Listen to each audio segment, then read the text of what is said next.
বছরের নিচে ও ৬৫ বছরের বেশি বয়সী নাগরিকদের বিনামূল্যে স্বাস্থ্য সেবা দেবে সরকার। ১০০ দিনের কর্মসূচি ঘোষণা স্বাস্থ্যমন্ত্রীর। অভিযান এড়াতে বন্ধ রাজধানীর বেশিরভাগ হোটেল রেস্তোরাঁ। নোংরা অস্বাস্থ্যকর পরিবেশে তৈরি হচ্ছে খাবার। বছর জুড়ে অভিযান চালানোর পরামর্শ। জনগণের অভূতপূর্ব রায় যারা প্রত্যাখ্যান করে তাদের উচিত দেশবাসীর কাছে ক্ষমা চাওয়া, বললেন ওবায়দুল কাদের। নির্বাচন নিয়ে টিআইবির প্রতিবেদন মন গড়া মন্তব্য তথ্যমন্ত্রীর। ঢাকা উত্তর সিটি কর্পোরেশন উপনির্বাচনে আইনি বাধা কাটল, স্থগিতাদেশ ও রিট খারিজ হাইকোর্টে। এবং রাজধানীর কলাবাগানে জুলহাস মান্নান হত্যা মামলার প্রধান আসামি আসাদুল্লাহ টঙ্গী থেকে গ্রেপ্তার। বাড্ডায় পুলিশের অস্ত্র ছিনতাই মামলার আসামিও সে।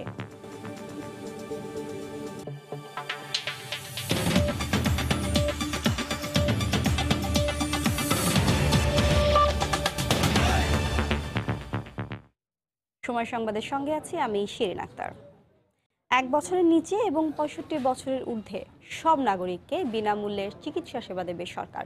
বুধবার সচিবালয়ে এক সংবাদ সম্মেলনে এ ঘোষণা দেন স্বাস্থ্যমন্ত্রী জাহিদ মালেক। সরকারের গুরুত্বপূর্ণ কর্মসূচি আগামী ৫ বছরের মধ্যে বাস্তবায়নের কথা জানান মন্ত্রী। আওয়ামী লীগ সরকারের নির্বাচনী ইশতেহারে এটি অন্যতম ছিল বলেও জানান তিনি। প্রয়োজন ব্যতীত গত ৭ জানুয়ারি টানা তৃতীয় মেয়াদে সরকার গঠন করে আওয়ামী লীগ। নতুন সরকার গঠনের পরপরই প্রত্যেক মন্ত্রণালয়কে অগ্রাধিকার ভিত্তিক ১০০ দিনের কর্মসূচি ঘোষণা করার নির্দেশ দেওয়া হয়। তারই ধারাবাহিকতায় বুধবার সচিবালয়ে এক সংবাদ সম্মেলনে স্বাস্থ্য মন্ত্রণালয়ের ১০০ দিনের কর্মসূচি ঘোষণা করেন স্বাস্থ্যমন্ত্রী ডাক্তার জাহিদ মালেক। এ সময় তিনি বলেন, দেশে ১ বছরের নিচে এবং ৬৫ বছরের ঊর্ধ্বে সব নাগরিককে বিনামূল্যে চিকিৎসা দেওয়া হবে। মাননীয় প্রধানমন্ত্রীর গাইডলাইনে যেটি হয়েছে যে আমরা ১ বছরের নিচে এবং ৬৫ বছরের উপরে যে সমস্ত ব্যক্তি রয়েছে তাদেরকে বিনামূল্যে স্বাস্থ্য সেবা আমাদের দিতে হবে। এই বিষয়ে আমরা যথাযথ পদক্ষেপ আমরা গ্রহণ করব এবং নিশ্চিত করব আগামী ৫ বছরে যে এটি আমরা বাস্তবায়ন করতে পারি। স্বাস্থ্য খাতে সিন্ডিকেটের সংস্কৃতি ভেঙে দিয়ে চিকিৎসা সেবার মান বাড়ানোর আশ্বাস দেন মন্ত্রী। আমি বিশ্বাস করি তদারকিটা জোরদার যদি করতে পারি এবং টোটাল নেটওয়ার্কিংটা যদি করতে পারি তাহলে পরে স্বাস্থ্য সেবার মান অনেক উন্নয়ন হবে। দেশের বিভাগীয় শহরগুলোতে নতুন নতুন হাসপাতাল স্থাপনও গুরুত্ব পাবে বলে জানান তিনি। আমি কিছু স্বাস্থ্য প্রসূন আশিস, সময় সংবাদ, ঢাকা। রাজধানীতে চলছে ভ্রাম্যমাণ আদালতের ভেজাল বিরোধী অভিযান। গত ৩ দিনে অভিযানে অস্বাস্থ্যকর পরিবেশ ও পচাবাসী খাবার রাখার দায়ে বেশ কয়েকটি প্রতিষ্ঠানকে জরিমানা সহ দণ্ড দেওয়া হয়েছে। এদিকে এই অভিযান এড়াতে অনেকে বন্ধ রাখছে হোটেল রেস্তোরাঁ। বন্ধ রাখা প্রতিষ্ঠানের তালিকা করে কঠোর ব্যবস্থা নেওয়ার হুঁশিয়ারি দিয়েছে সিটি কর্পোরেশন। বিশেষজ্ঞরা বলছেন, এই ধরনের অভিযান শুধু ঢাকায় নয়, বছর জুড়ে সারা দেশে পরিচালনা করতে হবে। তা না হলে কার্যকর কোনো ফল আসবে না। নোংরা স্যাঁতসেঁতে পরিবেশে তৈরি করা হচ্ছে নিম্নমানের খাবার, আর সে খাবারে রয়েছে অস্বাস্থ্যকর নানা উপাদান। ফ্রিজে কাঁচা খাবারের সাথে রাখা হচ্ছে রান্না করা খাবারও, মিলছে পচাবাসী খাবার। রাজধানীর পুরান ঢাকায় খাবারের হোটেল আর রেস্টুরেন্টগুলোই এমন চিত্র মিলল ঢাকা দক্ষিণ সিটি কর্পোরেশনের ভেজাল বিরোধী ভ্রাম্যমাণ আদালতের অভিযানে। অস্বাস্থ্যকর পরিবেশে খাবার তৈরির দায়ে 2 জনকে 1 সপ্তাহ করে কারাদণ্ড দেন ভ্রাম্যমাণ আদালত। জরিমানা করা হয় বেশ কয়েকটি প্রতিষ্ঠানকে। এছাড়া অভিযান এড়াতে বন্ধ রাখা বিভিন্ন হোটেল রেস্তোরাঁর তালিকাও করা হয়। জরিমানা করছি, জরিমানার চেয়েও যদি আরো অধিক শাস্তিযোগ্য মনে হয়েছে তাদেরকে আমরা জেল দিয়েছি। তো এখানে আমাদের অভিযানের কথা শুনে অনেক হোটেল মোটেল বন্ধ করে দিয়েছে। আমরা তাদের নামের তালিকা করছি, তারা কেন বন্ধ করলো সেই বিষয়টা আমরা খতিয়ে দেখে পরবর্তীতে ব্যবস্থা নেব। অস্বাস্থ্যকর পরিবেশে খাবার তৈরি বন্ধ করতে এ ধরনের অভিযান নিয়মিত পরিচালনার দাবি সাধারণ মানুষের। অবশ্যই তাদের পরিবেশটা উন্নত করা উচিত, যেহেতু বছরের পর বছর এটা তাদের একটা অডিসে হয়ে গেছে। অভিযান তো ঠিক আছে পরিচালনা, কিন্তু বিক্ষিপ্তভাবে বা কোনো ডাইরেকশন নাই। সিটি কর্পোরেশনে বছরে একবার হলো আসলো, কিছু লোকের জরিমানা করলো, এদের যে মানে সারা বছর ধরে টেক কেয়ার করে এটা করে না। কি করবো, আমরা বাসা তো বানাই না, এই জন্য বাধ্যতার কারণে খাইতে হয় আমাদের। সবচেয়ে বেশি হলো তেলের সমস্যা, এটা হলো সমস্যা। তারপর তো ধুলাবালি আছে। অস্বাস্থ্যকর পরিবেশে খাবার তৈরি মানুষের স্বাস্থ্যের জন্য ঝুঁকিপূর্ণ উল্লেখ করে বিশেষজ্ঞ চিকিৎসকরা বলছেন, ভেজাল প্রতিরোধে শুধু ঢাকায় বিশেষ অভিযান নয়, সারা দেশে নিয়মিত অভিযান চালাতে হবে। বড় বড় শহর, জেলা, উপজেলা সব জায়গাতেই তো করা উচিত এবং সেটা সবসময় যেন চলমান থাকে। খাদ্যে ভেজাল হলে ফিউচার দেশের জন্যও তো ক্ষতিকর। একজন মা গর্ভাবস্থা এগুলো খাইলেও তো গর্ভের বাচ্চা কি হবে, তার ব্রেন হবে না, বিকলাঙ্গ হতে পারে, খারাপ জন্মগত ত্রুটি হতে পারে। তো একটা তো এটা শুধু একার জন্য তো না, পুরো দেশের জন্য কিন্তু এটা ক্ষতিকর। ঢাকা দক্ষিণ সিটি কর্পোরেশনের পাশাপাশি অভিযান পরিচালনা করছে উত্তর সিটি কর্পোরেশনও। ফারুক ভূঁইয়া, রবিন, সময় সংবাদ, ঢাকা। পর্যটন মৌসুমে পর্যটকদের হয়রানি রোধে মাঠে নেমেছে কক্সবাজার জেলা প্রশাসন। বুধবার সৈকত এলাকায় অভিযান চালিয়ে অতিরিক্ত ভাড়া আদায় ও পচাবাসি খাবার রাখার দায়ে 25টি হোটেল, রিসোর্ট ও রেস্টুরেন্টকে জরিমানা করেছেন ভ্রাম্যমাণ আদালত। পর্যটকদের অভিযোগ, পর্যটন মৌসুম আসলেই কক্সবাজার এসে তাদের নানাভাবে হয়রানির শিকার হতে হয়। এই অভিযান অব্যাহত থাকবে বলে জানিয়েছে প্রশাসন। সুজাউদ্দিন রুবেলের তথ্য, মোহাম্মদ ফরাজের ছবি নিয়ে রিপোর্ট। পর্যটন নগরী কক্সবাজার। শীত মৌসুম আসলে এখানে প্রতিদিনই ছুটে আসেন হাজার হাজার পর্যটক, আর তাদের থাকার ও খাবারের জন্য গড়ে উঠেছে 4 শতাধিক হোটেল, মোটেল, রিসোর্ট ও 2 শতাধিক রেস্টুরেন্ট। কিন্তু পর্যটন মৌসুম আসলেই বেপরোয়া হয়ে ওঠে এসব হোটেল, মোটেল, রিসোর্ট ও রেস্টুরেন্টগুলো। অতিরিক্ত ভাড়া আদায় সহ রয়েছে নানা অভিযোগ। সরকার নির্ধারিত কোনো মেনু নাই, যার কারণে বার্গেনিংটা আমাদের করতে হচ্ছে। হোটেল ভাড়া নিতেছে, যে জায়গায় 1800 টাকা ভাড়া, এই জায়গায় 3000 টাকা নিতেছে। আমরা টুরিস্ট, আমরা ঘুরতে আসি, কারণ ওরা আমাদেরকে দেখেই যা পারে নিয়ে নেয়। এসব অভিযোগের প্রেক্ষিতে প্রশাসনের 3টি টিম সৈকতের নিরিবিলি, সুগন্ধা ও কলাতলি পয়েন্টে অভিযান চালায়। অতিরিক্ত ভাড়া আদায় করায় 15টি হোটেল ও রিসোর্ট এবং অস্বাস্থ্যকর পচাবাসী খাবার রাখার দায়ে 10টি রেস্টুরেন্টে জরিমানা করা হয়। পর্যটন মৌসুমে এই অভিযান অব্যাহত থাকবে বলে জানানো হয়। পর্যটকরা যেখানে থাকছেন তাদের মূল্য তালিকা প্রদর্শন করা নাই। রেস্টুরেন্ট যেগুলো রয়েছে অস্বাস্থ্যকর পরিবেশে তারা খাবার পরিবেশন করছেন। একই সাথে আমরা অভিযোগ পেয়েছি যে অনেকগুলো হোটেল যারা অতিরিক্ত ভাড়া আদায় করছেন সেগুলোতেও আমরা মোবাইল কোর্টের মাধ্যমে জরিমানা আদায় করেছি। জেলা প্রশাসনের দেয়া তথ্য মতে অভিযানের প্রথম দিন জরিমানা আদায় করা হয়েছে 2,45,000 টাকা এবং আটক করা হয়েছে একজনকে। সময় সংবাদ, কক্সবাজার। এবারে অন্য প্রসঙ্গ। জনগণের অভূতপূর্ব রায় যারা প্রত্যাখ্যান করে তাদের জনগণের কাছে ক্ষমা চাওয়া উচিত বলে মন্তব্য করেছেন আওয়ামী লীগের সাধারণ সম্পাদক ওবায়দুল কাদের। সকালে রাজধানীর বঙ্গবন্ধু এভিনিউতে দলের কেন্দ্রীয় কার্যালয়ে বিশেষ বর্ধিত সভায় এ মন্তব্য করেন তিনি। টিআইবি রিপোর্ট অবাস্তব ও রূপকথার গল্প বলেও মন্তব্য করেন ওবায়দুল কাদের।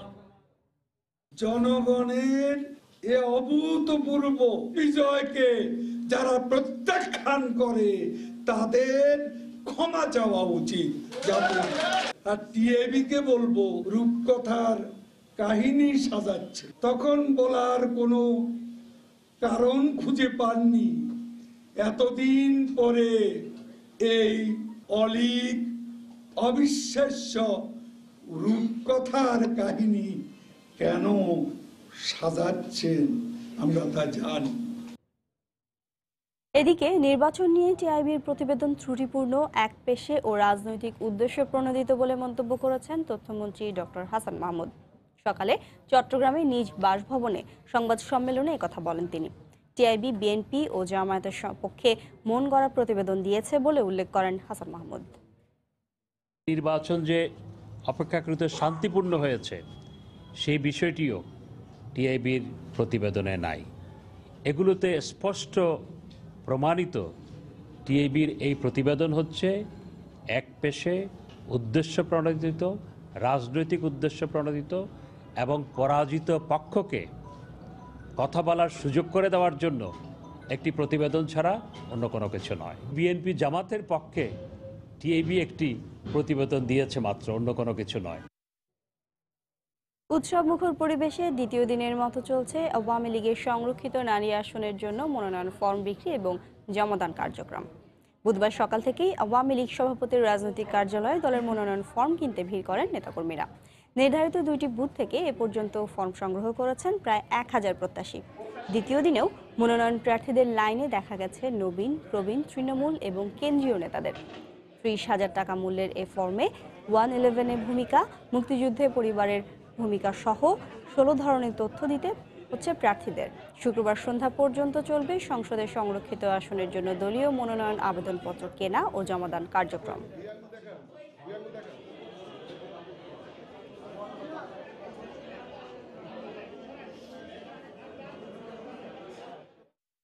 জননেত্রী শেখ হাসিনার কাছে আমরা কতটুকু গ্রহণযোগ্য সেটা জননেত্রী শেখ হাসিনা সেই বিচার বিশ্লেষণ করবে। দুস্থ মহিলা আছে, তারা ন্যায় বিচার থেকে বঞ্চিত হচ্ছে। আমি সংসদে তাদের কথাগুলো পৌঁছাতে চাচ্ছি। সৎ হিসাবে আমিও চাই সে আমাকে মূল্যায়ন করুক। আমি 38 বছর রাজনীতি করছি। মাননীয় প্রধানমন্ত্রী যদি আমাকে সুযোগ দেয়, তরুণদেরকে অগ্রাধিকার দিচ্ছে, তো সেই অর্থে আমিও করতে চাই। এবার নতুনরাও পাবে, তো ওর মাঝখানে যদি আমাদের পুরনোদেরকে মূল্যায়ন করা হয়, এটা যদি আমাদের প্রধানমন্ত্রীর দৃষ্টি আমরা পাই, তাহলে আমরা খুব খুশি হব। আশাবাদী অবশ্যই মাননীয় প্রধানমন্ত্রী শেখ হাসিনার প্রতি এবং আমার দলের বাংলাদেশ আওয়ামী লীগের প্রতি আমি আস্থাশীল। সংসদে জাতীয় পার্টি বিরোধী দল হিসেবে শক্ত ভূমিকা রাখতে চায় বলে জানিয়েছেন দলের মহাসচিব মশিউর রহমান রাঙ্গা। সকালে রাজধানীর বনানীতে দলের চেয়ারম্যানের কার্যালয়ে সংরক্ষিত নারী আসনের মনোনয়ন ফর্ম বিতরণ কার্যক্রমের উদ্বোধন করে তিনি কথা বলেন। জাতীয় পার্টির প্রেসিডিয়াম সদস্য মাসুদা রশিদ চৌধুরীকে মনোনয়ন ফর্ম দেওয়ার মাধ্যমে এই কার্যক্রমের উদ্বোধন করা হয়। প্রাথমিকভাবে 5 জনকে মনোনয়ন ফর্ম দেওয়া হয়েছে বলে দলীয় সূত্রে জানা যায়। এ সময় জাতীয় মহিলা পার্টির নেতাকর্মীরা কার্যালয়ে ভিড় করেন। সংসদে 50টি সংরক্ষিত নারী আসনের মধ্যে জাতীয় পার্টি পেয়েছে 4টি। এসব আসনের বিপরীতে মনোনয়ন ফর্ম বিক্রি চলবে 22 জানুয়ারি পর্যন্ত। এ সময় জাতীয় পার্টির মহাসচিব মশিউর রহমান রাঙ্গা বলেন, সংসদে গণমানুষের কথা বলতে চান তারা।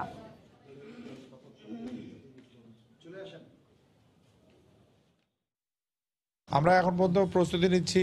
সংবিধানে বিরোধী দলের যে ভূমিকা রয়েছে সেই ভূমিকা অনুযায়ী জাতীয় পার্টি বিরোধী দলের ভূমিকায় থাকবে এবং তির্যক ভাষায় দেশের মানুষের কথা, বিভিন্ন সমস্যার কথা, যানজটের কথা, বিভিন্ন ধরনের সমস্যাগুলো নিয়ে যে সারা বাংলাদেশে প্রতিদিন যে সমস্যাগুলো সৃষ্টি হচ্ছে সেগুলো আমরা সংসদে আমাদের সংসদ সদস্যদের মাধ্যমে সেগুলো আমরা তুলে ধরব। সবকিছু মিলেই একটা শক্ত বিরোধী দলের ভূমিকা আমরা পালন করব। ঢাকা উত্তর সিটি কর্পোরেশন উপনির্বাচনের স্থগিতাদেশ ও হাইকোর্টে করা রিট খারিজ করে দেওয়া হয়েছে। এতে এই নির্বাচন অনুষ্ঠানে আইনগত আর কোনো বাধা রইল না। রিটের বিষয়ে আজ শুনানির দিন ধার্য থাকলেও আবেদনকারীদের আইনজীবী উপস্থিত না থাকায় রিট খারিজ করে দেন আদালত। মেয়র পদে উপনির্বাচন ও 2 সিটিতে নতুন যোগ হওয়া 36টি ওয়ার্ডে নির্বাচনের জন্য গত বছর 9 জানুয়ারি তফসিল ঘোষণা করে নির্বাচন কমিশন। কিন্তু সীমানা জটিলতা সহ নানা কারণে নির্বাচনের স্থগিতাদেশ চেয়ে এ ঘোষিত তফসিলের বৈধতা চ্যালেঞ্জ করে রিট করেন ভাটারা ও বেড়াইত ইউনিয়নের চেয়ারম্যান। রিটটি আজ খারিজ হয়ে যাওয়ায় নির্বাচন কমিশন চাইলে যে কোনো সময় নির্বাচন করতে পারবে। তবে রিটকারীরা চাইলে এ আদেশের বিরুদ্ধে আপিল করতে পারবেন।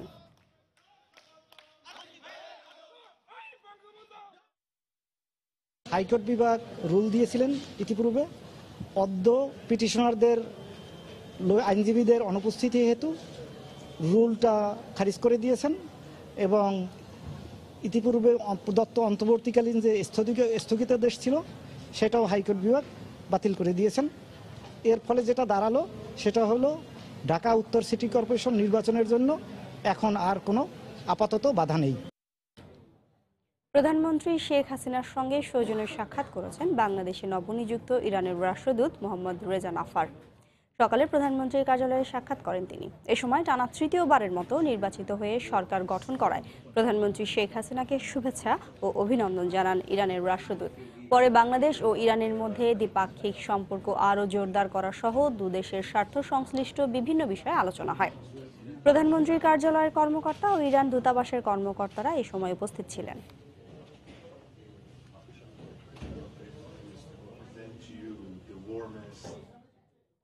গ্যাটকো দুর্নীতি মামলায় অসুস্থতার কারণে বিএনপি চেয়ারপারসন বেগম খালেদা জিয়াকে আদালতে হাজির করতে না পারায় তার বিরুদ্ধে অভিযোগ গঠনের শুনানির দিন পিছিয়ে 24শে জানুয়ারি নির্ধারণ করেছেন আদালত। রাজধানীর বকশীবাজারের আলিয়া মাদ্রাসায় স্থাপিত ঢাকার বিশেষ জজ আদালত 3 এর বিচারক আবু সৈয়দ দিলদার শুনানির পর নতুন এদিন ধার্য করেন। ওই দিন সব আসামিকে হাজির করারও নির্দেশ দেন বিচারক। এর আগে গেল বৃহস্পতিবার এই মামলায় বেগম জিয়াকে কারাগার থেকে আদালতে হাজির করার জন্য পরোয়ানা জারি করেন আদালত। ওই দিন মামলার অভিযোগ গঠনের দিন ধার্য ছিল। আসামি পক্ষের আইনজীবীরা সময়ের আবেদন করায় তা পিছিয়ে যায়। 2007 সালের 2 সেপ্টেম্বর বেগম জিয়া সহ 13 জনের বিরুদ্ধে তেজগাঁও থানায় মামলা করেন দুর্নীতি দমন কমিশনের উপপরিচালক গোলাম শাহরিয়ার চৌধুরী। কাস্টডি আসার পর আমরা দেখলাম যে বেগম খালেদা জিয়া অসুস্থ সেই কারণে কারা কর্তৃপক্ষ তাকে বিজ্ঞ আদালতে উপস্থিত করতে পারেনি এবং আদালত যদি এই অসুস্থতাজনিত কারণে বা অন্য কোনো গ্রহণযোগ্য কারণে আদালত তাকে উপস্থিত করতে না পারেন তাহলে মামলার কার্যক্রম অগ্রসর করার আইনগত সুযোগ থাকে না। আমরা বিজ্ঞ আদালতের কাছে এই সকল কথাগুলো উপস্থাপন করেছি এবং সেই কারণেই বিজ্ঞ আদালত আজকে এই মামলার কার্যক্রম অর্থাৎ চার্জ গঠন শুনানি মুলতবি করে আগামী 24 তারিখ পরবর্তী তারিখ নির্ধারণ করেছেন। দীর্ঘ বিলম্বিত মামলা এবং আসামিরা যারা গিয়েছিলেন তারাই উচ্চতর আদালত থেকে আদেশ করে নিয়ে এসেছেন এই মামলাটাকে 6 মাসের মধ্যে নিষ্পত্তি করার জন্য।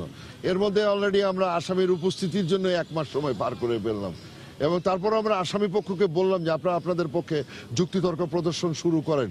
তো তারা আবার বলছেন যে বেগম খালেদা জিয়া না আসলে তারা শুনানি করবেন না। সমস্যাটা হচ্ছে বেগম খালেদা জিয়া যখন থাকেন তারা বলে তারা অনুপস্থিত থাকেন, আবার তারা যখন উপস্থিত থাকেন বেগম খালেদা জিয়া অনুপস্থিত থাকেন। এই ঝামেলার মধ্যে আমরা এই মামলার কার্যক্রম চালিয়ে যেতে পারছি না। সাবেক ইউএসএইড কর্মকর্তা জুলহাস মান্নান এবং তার বন্ধু নাট্যকর্মী মাহবুব তনয় হত্যা মামলার প্রধান আসামি আসাদুল্লাহকে গাজীপুরের টঙ্গী থেকে গ্রেপ্তার করেছে পুলিশের কাউন্টার টেরোরিজম ইউনিট। সমকামীদের নিয়ে কাজ করায় জঙ্গি নেতা বরখাস্ত মেজর জিয়ার নির্দেশেই জুলহাস তনয়কে হত্যা করা হয় বলে প্রাথমিক জিজ্ঞাসাবাদে জানায় সে। গ্রেপ্তারকৃত আসাদুল্লাহ বাড্ডায় পুলিশের অস্ত্র ছিনতাই মামলারও আসামি ছিল বলে জানিয়েছে পুলিশ। দেশজুড়ে উগ্রপন্থীদের একের পর এক হামলার মধ্যে 2016 সালের 25 এপ্রিল রাজধানীর কলাবাগানে নিজ বাসায় হত্যা করা হয় সাবেক ইউএসএইড কর্মকর্তা জুলহাস মান্নান এবং তার বন্ধু নাট্যকর্মী মাহবুব তনয়কে। ঘটনার দিন রাতেই জুলহাসের ভাই মিনহাজ বাদী হয়ে কলাবাগান থানায় হত্যা মামলা দায়ের করে। এরপর থেকে আসামিদের ধরতে মাঠে নামে আইন শৃঙ্খলা রক্ষা বাহিনী। ঘটনার পর 2 বছর পার হয়ে গেলেও এই মামলায় মাত্র 4 জনকে গ্রেফতার করতে সমর্থ হয় আইন শৃঙ্খলা রক্ষা বাহিনী, যাদের মধ্যে 3 জন ঘটনার সত্যতা স্বীকার করে স্বীকারোক্তিমূলক জবানবন্দি দিয়েছে। তাদের দেওয়া তথ্যের ভিত্তিতেই মঙ্গলবার সন্ধ্যায় কাউন্টার টেরোরিজমের বিশেষ অভিযানে টঙ্গী থেকে গ্রেফতার করা হয় আসাদুল্লাহকে। বুধবার দুপুরে ডিএমপির মিডিয়া সেন্টারে সংবাদ সম্মেলনে জানানো হয় গ্রেফতার আসাদুল্লাহ জুলহাস তনয় হত্যা এবং বাড্ডায় পুলিশের উপর আক্রমণ করে অস্ত্র ছিনতাইয়ের ঘটনায় সরাসরি জড়িত ছিল। আসাদুল্লাহ আগে শিবিরের রাজনীতির সঙ্গে জড়িত ছিল বলেও জানানো হয়। আমরা নিশ্চিত হয়েছি যে ওই দিন মোট 7 জন উপস্থিত ছিল, যাদের ভিতরে 5 জন ছিল কিলার গ্রুপের সদস্য এবং 2 জন ছিল ইন্টেল গ্রুপের সদস্য। তো এই 5 জনের 2 জনকে আমরা গ্রেফতার করতে সক্ষম হয়েছি। তাদেরই একজন আসাদুল্লাহ, তার বাবা স্থানীয় জামাতের রোকন ছিল। প্রাথমিক জিজ্ঞাসাবাদে আসাদুল্লাহ জানায় সমকামীদের নিয়ে কাজ করায় সেনাবাহিনীর বরখাস্ত মেয়র জিয়ার নির্দেশেই হত্যা করা হয় জুলহাস তনয়কে। জুলহাস মান্নান এবং মাহবুব তনয় তাদের ভাষায় সমকামিতাকে প্রমোট করার জন্য এক ধরনের আন্দোলন করছিল, সেই কারণেই তারা এই তাদেরকে টার্গেট করা হয়। এই ঘটনায় জড়িত অন্যান্যদের ধরতে অভিযান অব্যাহত আছে বলে জানায় আইন শৃঙ্খলা রক্ষা বাহিনী। শাহরিয়ার জামান দ্বীপ, সময় সংবাদ, ঢাকা। সময় সংবাদে আরো থাকছে। 2.5 ঘন্টার চেষ্টায় সীতাকুণ্ডের ফৌজদারহাটে তেলের ডিপোর আগুন নিয়ন্ত্রণে। তেল ভর্তি বহু ব্যারেলের পাশাপাশি পুড়ে গেছে পাশের 7টি বসতঘর।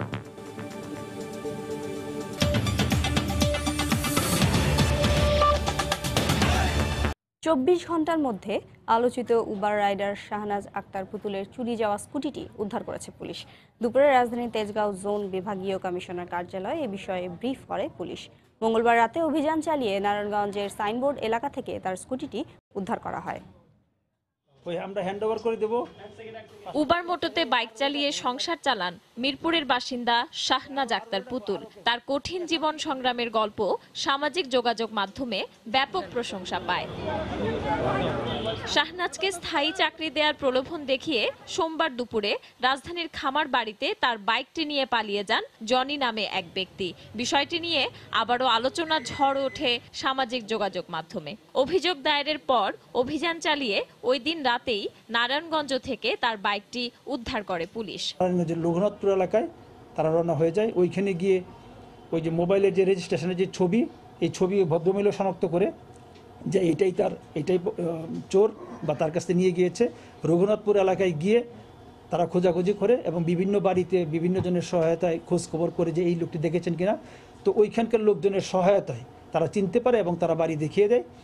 ওইখান থেকে রাত্রে প্রায় 3টা থেকে 3:30টার দিকে তার বাসায় রেড করে তাকে ওই বাসায় পায় এবং ওই বাইকটিও আমরা ওইখান থেকেই উদ্ধার করি। এত অল্প সময়ের মধ্যে চুরি যাওয়া বাইক ফিরে পেয়ে অভিভূত শাহনাজ। আর কল্পনার বাইরে, আমার ভাবনার বাইরে যে এক রাতের ভিতর যে আমার গাড়িটা আমি ফেরত পাবো, এটার আনন্দ যে কতটুকু আমি বলে বোঝাতে পারবো না। সেম টু সেম একবার ওই ক্রাইম পেট্রোল পুলিশ ভাইদের মতো ছপ করে গেল, ছপ মেরে তুলে নিয়ে আসলো। ব্রিফিং শেষে পুলিশের পক্ষ থেকে তার সন্তানদের জন্য উপহার হিসেবে শাহনাজকে 10,000 টাকা দেয়া হয়। 2 কন্যা সন্তানের মা শাহনাজ গত 2 মাস ধরে রাইড শেয়ারিং অ্যাপ উবারে মোটরসাইকেল চালাচ্ছেন। পারমিতা হিম, সময় সংবাদ, ঢাকা। রাজধানীর টিকাটুলি এলাকায় বোনকে উত্ত্যক্ত করার প্রতিবাদ করায় মারধরের শিকার হয়েছেন এক বড় ভাই। পরিবারের অভিযোগ, বিশ্ববিদ্যালয়ে পড়ুয়া মাইশা করিমকে উত্ত্যক্ত করত পাশের ফ্ল্যাটের সুমন, সুজন ও মশিউর। মাইশা তার বড় ভাই শুভকে বিষয়টি জানালে তিনি এর প্রতিবাদ করেন। এরপর উত্ত্যক্তকারীদের সঙ্গে মাইশার ভাইয়ের তর্ক হয়। পরে গতরাতে শুভ বাসায় ঢোকার সময় সুমন, মুস্তাফিজ সহ 20-25 জন শুভ ও তার 2 বন্ধুকে রড দিয়ে পিটিয়ে আহত করে। গুরুতর আহত অবস্থায় তাকে রাজধানীর ইউনাইটেড হাসপাতালে ভর্তি করা হয়েছে। এই ঘটনায় মামলার প্রস্তুতি চলছে।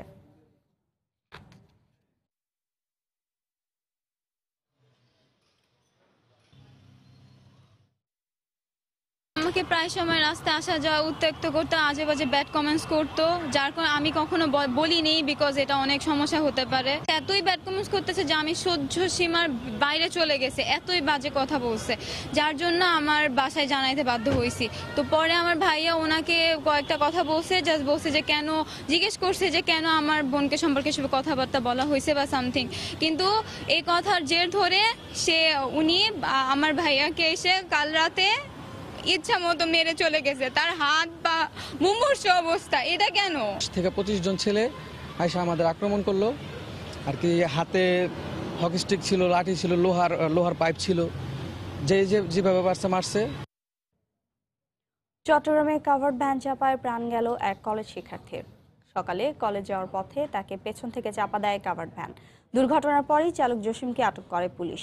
চালকের শাস্তি দাবি করেছেন সহপাঠী ও স্বজনরা। আশরাফুল আলম মামুনের ক্যামেরায় শফিকুল আলমের রিপোর্ট। কলেজ শিক্ষার্থী সুমা বড়ুয়াকে হারিয়ে এভাবেই চট্টগ্রাম মেডিকেল কলেজ হাসপাতালে এসে কান্নায় ভেঙে পড়েন তার স্বজনরা। আহাজারিতে ভারী হয়ে ওঠে আশেপাশের পরিবেশ। বুধবার সকালে ঘর থেকে বের হয়ে নগরী সিটি কলেজের এইচএসসি প্রথম বর্ষের শিক্ষার্থী সুমা বড়ুয়া কলেজে যাচ্ছিলেন। নগরীর কোতোয়ালি মোড়ে পিছন থেকে একটি কাভার্ড ভ্যান তাকে চাপা দেয়। এতে ঘটনাস্থলেই মৃত্যু হয় সুমার। এ ঘটনায় বিচারের দাবি করেছেন তার সহপাঠী ও স্বজনরা। কলেজে যাচ্ছিল, সিটি কলেজ, সকালে বেরিয়েছে। বাস থেকে নামার পরে কাভার্ড ভ্যান নাকি পুলিশের উদ্ধৃতি দিয়ে আর কি বলতেছে, পুলিশে বলতেছে কাভার্ড ভ্যান এই করতেছে। ঘাতক গাড়িটি জব্দের পাশাপাশি চালক জসিমকে আটক করেছে পুলিশ। আমরা তৎক্ষণাৎ সাধারণ মানুষের সহায়তায় ড্রাইভার এবং ওই ভেহিকেলটা আমরা আটক করতে সক্ষম হয়েছি এবং এই বিষয়ে আইনগত যা যা করার সবকিছু আমরা করছি। সুমার বাড়ি নগরীর বহাদ্দাহাটের বাস সিগন্যাল এলাকায়। 3 বোনের মধ্যে ছোট সে। শফিকুল আলম, সময় সংবাদ, চট্টগ্রাম। মুন্সিগঞ্জে মেঘনা নদীতে তেলবাহী ট্যাঙ্কারের ধাক্কায় ট্রলারডুবির ঘটনায় 20 শ্রমিক নিখোঁজ রয়েছেন। উদ্ধারের কাজ করছে কোস্টগার্ড ও ফায়ার সার্ভিস কর্মীরা। সোমবার রাতে চরঝাপটার কাছে মেঘনা নদীতে এই দুর্ঘটনা ঘটে। পুলিশ জানায় 34 জন শ্রমিক নিয়ে মাটি বোঝাই ট্রলারটি কুমিল্লার দাউদকান্দি থেকে নারায়ণগঞ্জে যাচ্ছিল। পথে মুন্সিগঞ্জের চরঝাপটা এলাকায় পৌঁছালে বিপরীত দিক থেকে আসা তেলবাহী একটি ট্যাঙ্কার ট্রলারটিকে ধাক্কা দিলে মাঝ নদীতেই ডুবে যায়। এ সময় 14 শ্রমিক সাঁতরে তীরে উঠলেও 20 জন নিখোঁজ হন। ঘটনার পর থেকে তাদের উদ্ধারে কাজ করছে নৌ পুলিশ, কোস্টগার্ড ও ফায়ার সার্ভিস কর্মীরা।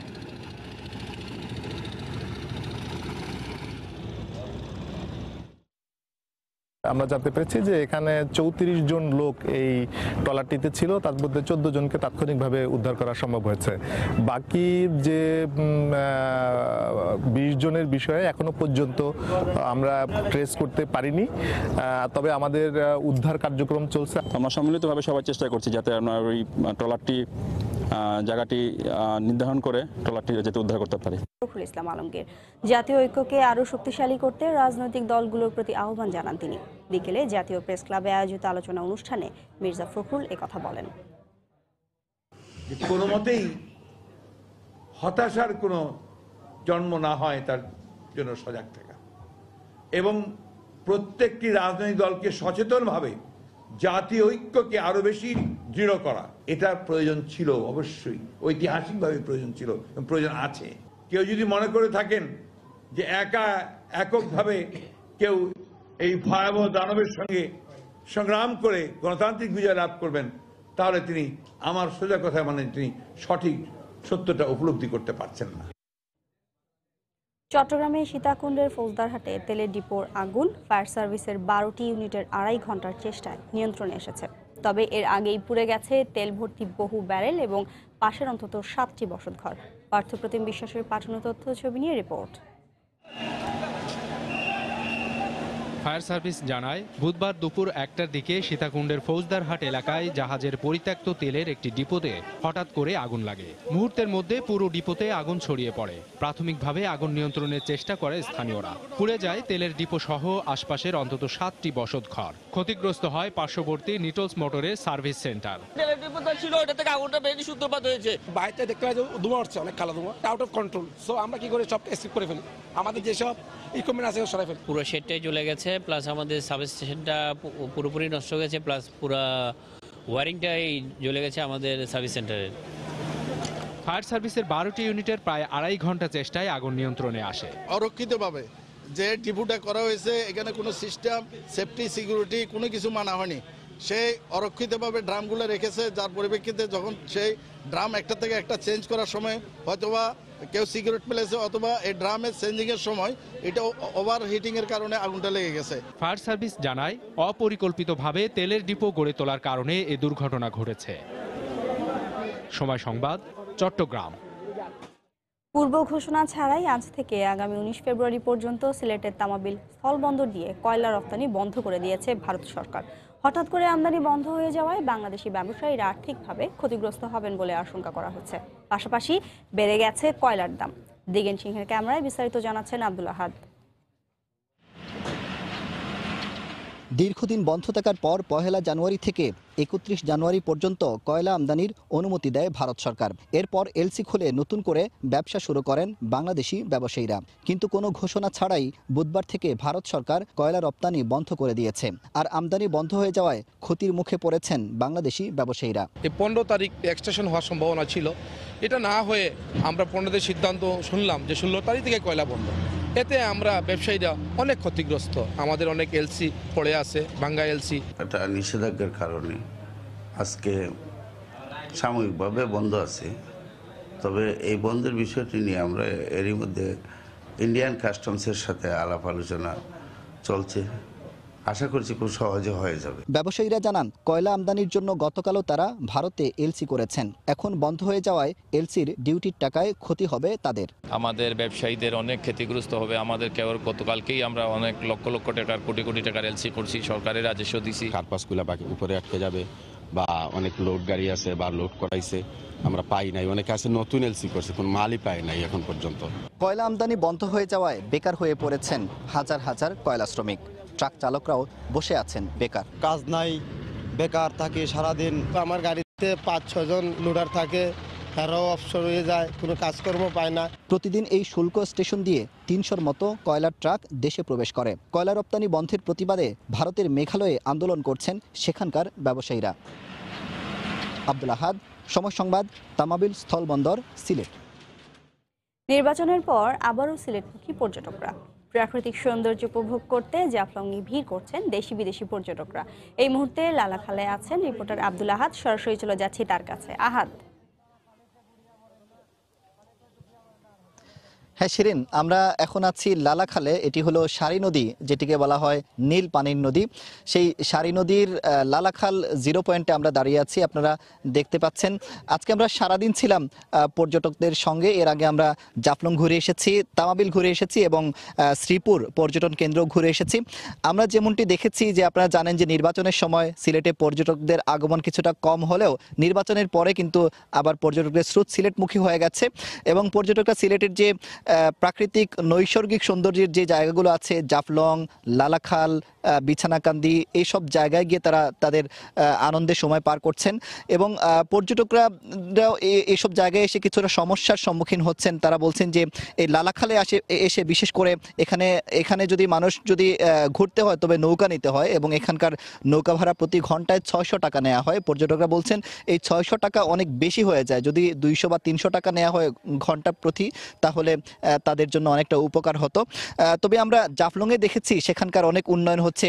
আগে দেখা যেত যে টিলার উপর থেকে নিচে নামতে গেলে পর্যটকদের এই পাহাড় বেয়ে নিচে নামতে হতো, আবার পাহাড় বেয়ে আবার উপরে উঠতে হতো, কিন্তু এখন সেখানে সরকারের পক্ষ থেকে একটি সিঁড়ি করে দেওয়া হয়েছে এবং পর্যটকরা স্বাচ্ছন্দ্যে জাফলং 0 পয়েন্টে যেতে পারেন এবং পর্যটকরাও সরকারের এই উদ্যোগকে সাধুবাদ জানিয়েছেন। অন্যদিকে আপনাদেরকে আমি বলবো যে সিলেট টু তামাবিল যে সড়ক যেটি রয়েছে সেই সড়কেরও কাজ জোরে সোরে চলছে। আমরা দেখেছি এই সড়কের কাজ প্রায় 60% কাজ শেষ হয়ে গেছে, আর 40% কাজ আমাদেরকে সড়ক বিভাগ জানিয়েছে আগামী 6 মাসের মধ্যে জাফলং সড়কের কাজও শেষ হয়ে যাবে এবং এরপরে সিলেটের পর্যটন সেক্টরের বৈপ্লবিক পরিবর্তন হবে, এমনটি আমাদেরকে বলেছে সড়ক বিভাগ। এবং পর্যটকরা বলেছেন যে কাজগুলো হচ্ছে এই কাজে তারা সন্তুষ্ট এবং এখন যে সিলেট টু জাফলং যে সড়ক সেই সড়কটি এখন অনেকটা চলাচলের উপযোগী, আগে সেটি চলাচলের অনুপযোগী ছিল, এখন গাড়ি নিয়ে ইজিলি সিলেট থেকে জাফলংয়ে আসা যায়।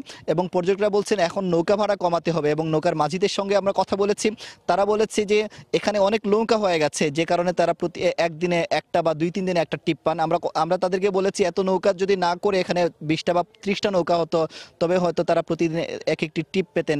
তো তারা বলেছেন এটি হয়তো প্রশাসনের উদ্যোগ, প্রশাসন যদি চায় তবে তারা প্রশাসনের কথা তারা শুনবেন। এই ছিল সবশেষ খবর। প্রাকৃতিক সৌন্দর্য উপভোগ করতে সিলেটের বিভিন্ন দর্শনীয় স্থানে ভিড় করছেন দেশি বিদেশি পর্যটকরা। সে খবর জানাতে লালাখালে থেকে আমাদের সঙ্গে যোগ দিয়েছিলেন রিপোর্টার আব্দুল আহাদ।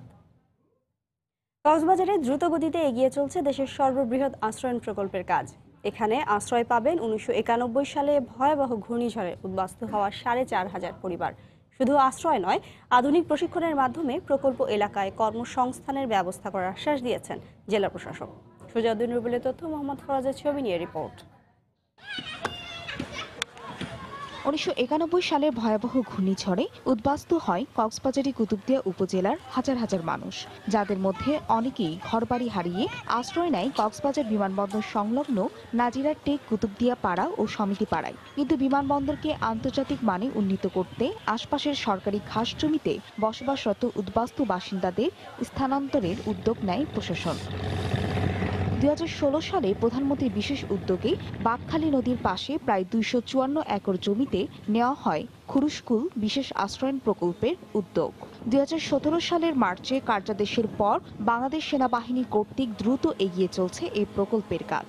ইতোমধ্যে মাটি ভরা টেকসই বেড়িবাঁধ নির্মাণের পর এখন শেষ হওয়ার পথে প্রথম পর্বের 10টি ভবনের নির্মাণ কাজ, যেখানে আশ্রয় পাবে 320টি পরিবার। ড্রেনেজ, ইলেকট্রিসিটি, আর হলো ইন্টারনাল রোড, আর হলো ওয়াটার সাপ্লাই, এই কাজগুলো বাকি আছে। ঠিকানা পাবার আশায় খুশি হলেও উদ্বাস্তু এসব মানুষের চাওয়া তাদের জন্য কর্মসংস্থানের ব্যবস্থা করা। মাঝে মাঝে বৃষ্টির জন্য, পানির জন্য সমস্যা হয়, মাঝে মাঝে এরকমই আর অবস্থায় আমরা অবস্থান করতেছি। এখানে যখন আমাদের পুনর্বাসন করা হবে সেখানে যেন আমাদের কর্মসংস্থানের ব্যবস্থা হয়। এই অবস্থায় উদ্বাস্তু মানুষগুলোকে স্থায়ীভাবে বসবাসের ব্যবস্থার পাশাপাশি আধুনিক প্রশিক্ষণের মাধ্যমে প্রকল্প এলাকায় কর্মসংস্থানের সুযোগ তৈরির আশ্বাস দিয়েছেন জেলা প্রশাসন। শুটকি প্রসেসিং ইউনিট করা কিংবা মার্কেটিং এর ব্যবস্থা করা, এই যে পর্যটকদের যাওয়া, এই সকল বিষয় যখন চালু হবে তখন তাদের কর্মসংস্থানের কোনো অভাব হবে না। খুরুশকুল বিশেষ আশ্রয়ণ প্রকল্পে থাকছে 5ম তলা বিশিষ্ট 139টি ভবন ও 10 তলা বিশিষ্ট একটি টাওয়ার। আগামী ফেব্রুয়ারি মাসে প্রধানমন্ত্রী শেখ হাসিনার এটি উদ্বোধনের কথা রয়েছে। সময় সংবাদ, কক্সবাজার। এবার নৌপথে ভারত যাওয়ার সুযোগ পেতে যাচ্ছেন বাংলাদেশিরা।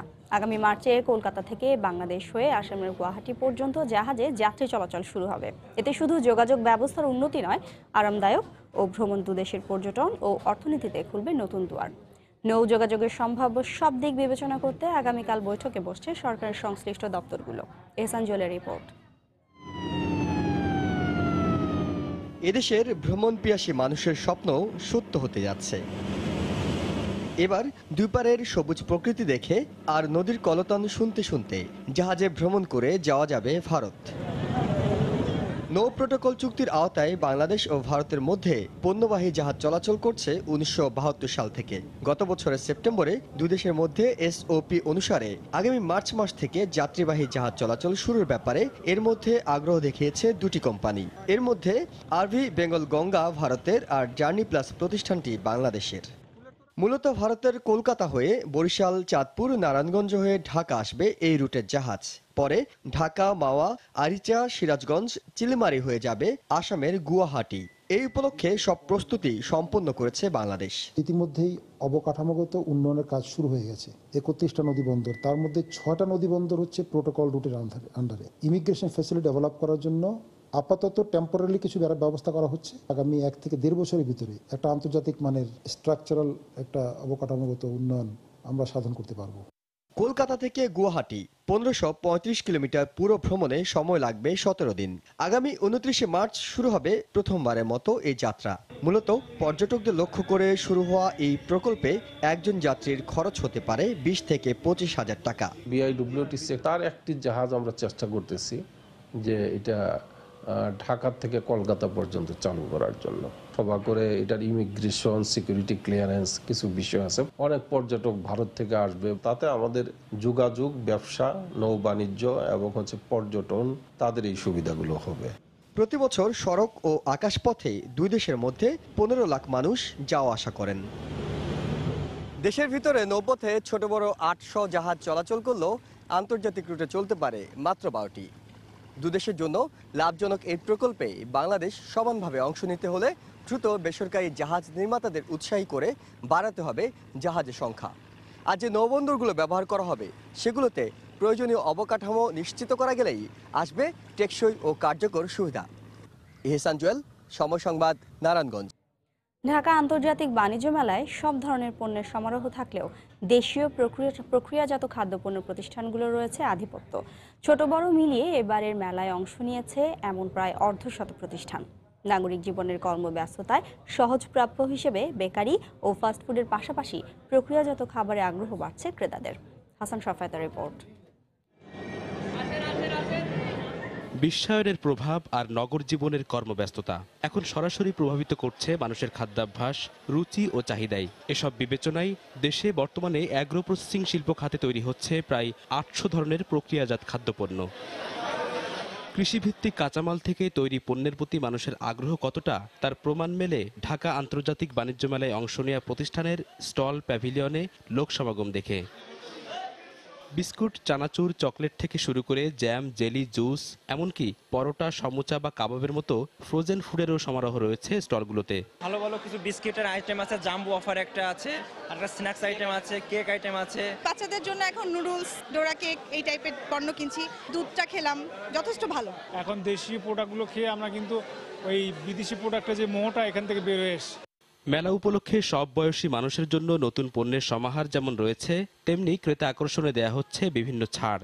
কিডস ম্যাজিক একটা প্যাকেজ আছে 255 টাকা মার্কেট প্রাইস আছে, আমরা দিচ্ছি 150 টাকা। এখনকার বাহিরের যে বিবরণটা ভিতরে ঠিক খাবার মানটা ঠিক সেরকমই পাওয়া যাচ্ছে। লোকাল ডিলার থেকে শুরু করে বাইরে যারা এক্সপোর্ট আছে তারা এখানে আসলে তারা প্রোডাক্ট এক্সপেরিয়েন্স করতেছে এবং এখান থেকে স্যাম্পলিং নিচ্ছে।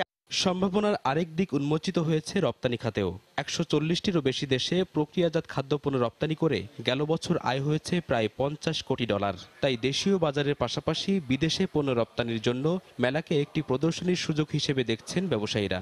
চায়না এবং ভিয়েতনাম বা মালয়েশিয়া তারা এখন ফুড মার্কেটে ডমিনেট করছে। তাদের যে স্ট্রাকচারাল কস্ট দাঁড়িয়ে গেছে তাদের পক্ষে এটা সম্ভব না। এই সম্ভাবনাটা হয় বাংলাদেশে আসবে, আমাদের একটা আন্তর্জাতিক মানের একটা ল্যাবের প্রয়োজন। ওয়েল ট্রেন্ড যদি জনগোষ্ঠী হয়ে যায়, আপনার সম্ভাবনার দ্বারটা অনেক বেশি উন্মোচিত হয়ে যাবে। বাংলাদেশ অ্যাগ্রো প্রসেসর্স অ্যাসোসিয়েশনের হিসেবে দেশে নিজস্ব প্রসেসিং ইউনিটের মাধ্যমে তৈরি পণ্য রপ্তানিকারকের সংখ্যা এখন প্রায় 300। হাসান শাফায়াত, সময় সংবাদ, ঢাকা। ওই মেলার সামনে রেখে ব্যস্ত সময় পার করছেন লেখক, প্রকাশক ও প্রচ্ছদ শিল্পীরা। লেখক ও প্রচ্ছদ শিল্পীদের কেউ পরিবর্তন, পরিমার্জন, কেউ বা এখনো নিমগ্ন নতুন সৃষ্টিতে। অন্যদিকে বই ছাপার কাজে ব্যস্ত প্রকাশকরা। তরিকুল ইসলাম সৌরভের রিপোর্টে বিস্তারিত। ভাবনার হাওয়ায় দোলা লাগলে শব্দেরা ছুটে আসে, নব আনন্দে সৃষ্টি হয় সাহিত্য। লেখক মাত্রই চাওয়া প্রকাশিত হোক তার সৃষ্টিকর্ম। তবে এই প্রত্যাশা আরও প্রবল হয় যখন দুয়ারে কড়া নাড়ে অমর একুশে গ্রন্থমেলা। তাই তো প্রতিবারের মতো এবারও লেখকদের ব্যস্ততার কমতি নেই এতটুকু। বইমেলার একটা আলাদা চরিত্র আছে তো, এবং বরাবরের এই ঐতিহ্য আছে। লেখক প্রকাশক এরা সবাই মিলেই এটাকে একটা নতুনত্ব সংযোজন করে, সেই হিসাবে একটু ভিন্নতম বটেই। লেখনীর ব্যাপকতম সারাংশই প্রচ্ছদ, যা বইয়ে আনে পূর্ণতা, দেয় সৌন্দর্য। বইয়ের প্রচ্ছদ এখন নিজেই এক শিল্প, তাই তো প্রচ্ছদ শিল্পীরাও এখন ব্যস্ত। প্রথমে দর্শনধারী একটা কথা আছে, পাঠক এই যে বইয়ের কন্টেন্ট জেনে এসে বই ধরবে তা না, সেক্ষেত্রে প্রচ্ছদ দেখবে, প্রচ্ছদের প্রতি আকৃষ্ট হবে, তারপর হয়তো বইটা হাতে নেবে দেখবে। সব মিলিয়ে আমার হাতে প্রায় আমি প্রায় 70-75টার মতো বই করেছি, আরো প্রায় 30-35টা কভার হাতে আছে। ছাপা, বাধাই সহ নানা ধাপ পেরিয়ে পাণ্ডুলিপি হয়ে উঠছে বই। যাদের তত্ত্বাবধানে এটি হচ্ছে তাদের ব্যস্ততা এখন বহুগুণ থাকবে, এটা অনুমেয়। তবে এই ব্যস্ততার মাঝেও তাদের প্রত্যাশা, মেলা শুরুর আগেই সকল কাজ শেষ করতে পারবেন তারা। প্রায় 60% মতো কাজ শেষ করে ফেলেছি। আমরা চিন্তা করছি প্রথম সপ্তাহে প্রায় 70% মতো বই নিয়ে আসতে পারবো। বইয়ের মানটা আসলে নির্ভর করে আপনি কতটা সময় দিচ্ছেন বইয়ের উপরে। তো আমরা চেষ্টা করি সময়টা দেওয়ার জন্য। বই মেলার আয়োজক বাংলা একাডেমি। মেলার সুষ্ঠু আয়োজনের লক্ষ্যে একাডেমির কর্মকর্তা কর্মচারীরাও কাজ করে যাচ্ছেন নিরলসভাবে। শূন্য এ প্রাঙ্গণ ভরে উঠবে প্রাণের সজীবতায়। প্রকাশক লেখকদের প্রস্তুতি তো চলছেই, এবার পাঠকের প্রস্তুত হবার পালা। তরিকুল ইসলাম সৌরভ, সময় সংবাদ, ঢাকা। ফেডারেল সাংবাদিক ইউনিয়নের সাবেক সভাপতি প্রবীণ সাংবাদিক আমানুল্লাহ কবিরের দ্বিতীয় জানাজা জাতীয় প্রেস ক্লাব প্রাঙ্গণে অনুষ্ঠিত হয়েছে। তার মৃত্যুতে শ্রদ্ধা জানিয়েছে সাংবাদিক সমাজ। দুপুরে জাতীয় প্রেস ক্লাবে তাকে শেষ বিদায় জানানো হয়। এ সময় নিজেদের সঙ্গে আমানুল্লাহ কবিরের স্মৃতি তুলে ধরেন সাংবাদিক নেতারা। এর আগে বাদ ফজর রাজধানীর দারুসালাম এলাকার ফুলপুরা মসজিদে প্রথম জানাজা অনুষ্ঠিত হয়। তার মরদেহ জামালপুরে নেয়ার পর সেখানে কাল সকালে তৃতীয় জানাজা শেষে পারিবারিক কবরস্থানে দাফন করা হবে বলে প্রবীণ এ সাংবাদিককে। গত রাত 1টার দিকে বঙ্গবন্ধু শেখ মুজিব মেডিকেল বিশ্ববিদ্যালয় হাসপাতালে চিকিৎসাধীন অবস্থায় মারা যান তিনি।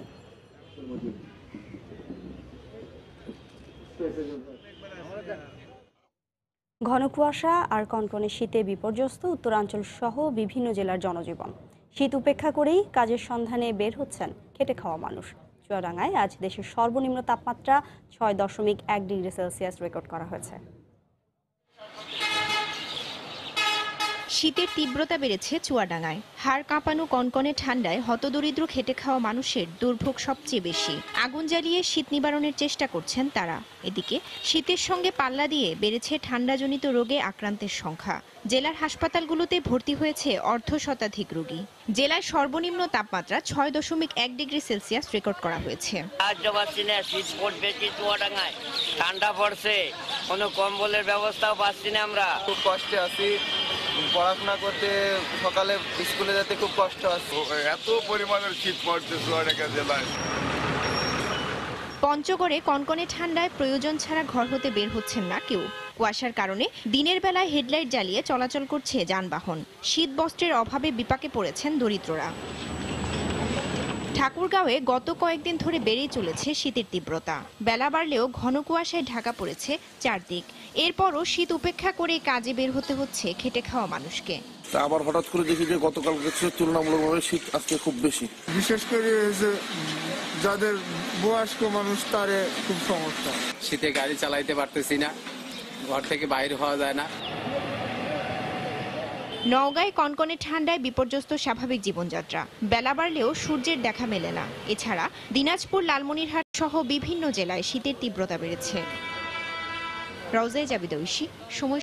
এ পর্যায়ে শীর্ষ সংবাদ জানিয়ে দিচ্ছি আরেকবার। 1 বছরের নিচে ও 65 বছরের বেশি বয়সী নাগরিকদের বিনামূল্যে স্বাস্থ্য সেবা দেবে সরকার। 100 দিনের কর্মসূচি ঘোষণা স্বাস্থ্যমন্ত্রীর। অভিযান এড়াতে বন্ধ রাজনীতির বেশিরভাগ হোটেল, রেস্তোরাঁ। নোংরা, অস্বাস্থ্যকর পরিবেশে তৈরি হচ্ছে খাবার। বছর জুড়ে অভিযান চালানোর পরামর্শ। জনগণের অভূতপূর্ব রায় যারা প্রত্যাখ্যান করে তাদের উচিত দেশবাসীর কাছে ক্ষমা চাওয়া, বললেন ওবায়দুল কাদের। নির্বাচন নিয়ে টিআইবির প্রতিবেদন মন গড়া মন্তব্য তথ্যমন্ত্রীর। একাদশ জাতীয় নির্বাচন ম্লান করেছে আওয়ামী লীগের অতীত গৌরব, মন্তব্য মির্জা ফখরুলের। জাতীয় ঐক্য শক্তিশালী করতে রাজনৈতিক দলগুলোর প্রতি আহ্বান।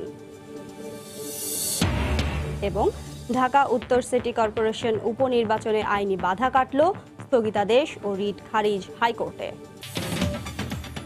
এই ছিল এখনকার মতো। যে কোনো খবর পেতে ভিজিট করুন সময়.নিউজ.টিভি। আপনার মোবাইলে সময় সংবাদ দেখতে ও সব খবর পেতে ডাউনলোড করুন সময় অ্যাপ। এছাড়া এই মাত্র পাওয়া খবর মোবাইলে পেতে SMS করুন *বিএন লিখে পাঠিয়ে দিন 16242 নম্বরে। সঙ্গেই থাকুন সময়ের।